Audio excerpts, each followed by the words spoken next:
Hello. Um, you may have you may have seen me posting on social media about piss. It's not a joke, it's real. I moved into this apartment and the dining room floor had some problems.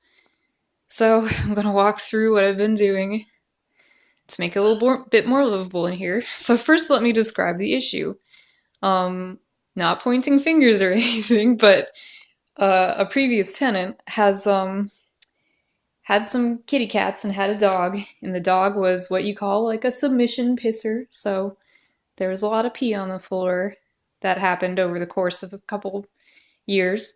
And I don't know that the pee was always cleaned up on time. And I think there's a possibility as well that, because the dog was peeing and there was pee smells, the cats were kind of like, let me get in on this party, and did some peeing of their own.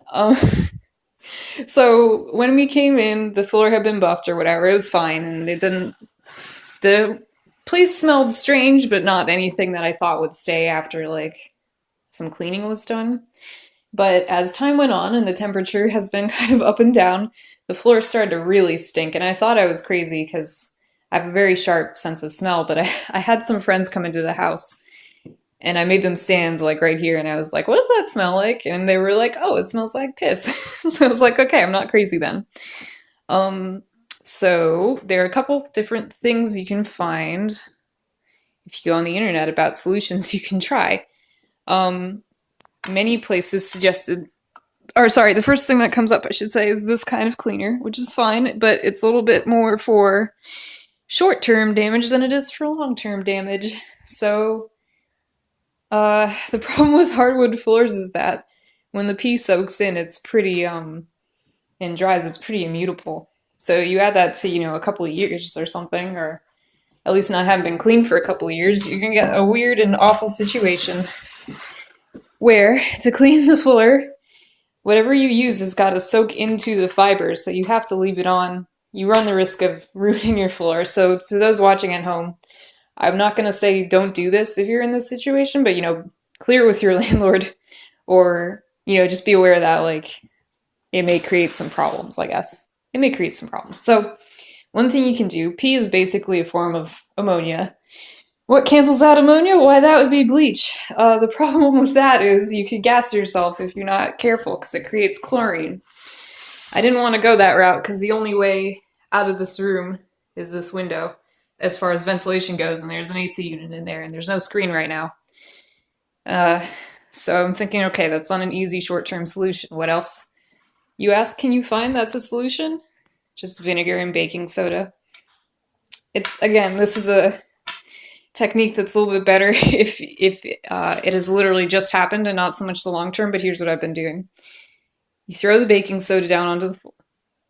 You throw the baking soda down on the floor. Then you throw the vinegar on top of that. It fizzes and has a reaction. Once you have noticed it mostly fizz out, you take something like this, like a scrubby brush, or you can see I've been using this as well.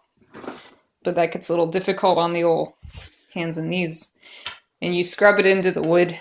Then afterwards, it all kind of dries up into this pile, if you've been wondering what this is. And if you can see, it's not, I don't know if you can tell because you don't really have a frame of reference, but the baking soda turns kind of gray and stinky, and it's because it's absorbed all the stuff. And you can tell that this technique is working because the whole room will start to stink of piss again because it has, soaked down to the fibers, basically, of the wood. And in a kind of perverse way, that lets you know that you're doing it correctly. So I'll do this, and then sometimes to follow up, I'll take that oxy cleaner stuff, because it has like a nice orange smell, and I just like spray over that, like much, much later after.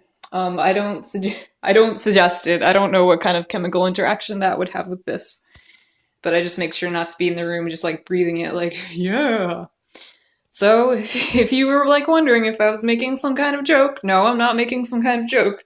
I've been coming back and doing this vinegar and baking soda thing about 3 times a week, and it is definitely less bad. I do worry that I'm probably going to lose my security deposit, but no matter how you look at it, it's kind of like a reckoning thing anyways. Like, the floors were fucked. You cannot live in a piss house. Could I have paid a professional? Yes. I already did pay some professionals to kind of go over the rest of the house. I have a really bad cat allergy, so it kind of had to be done. And the landlord was nice enough to entertain my wishes and take it out of my rent. But I feel like this is pushing it a little far. You know, extra $100 or something. Couple hundred, I mean. Uh, so there you have it. Hope that this enriched your life. If you wish, in the comments, you can leave me some questions about what I've been doing or my research or to solve the issue or whatever. If you're suffering from a similar situation and you had a solution that worked for you, I would love to know what it is besides this, of course. And if you did do this, give me specifics. I think that's about it. Thanks for watching.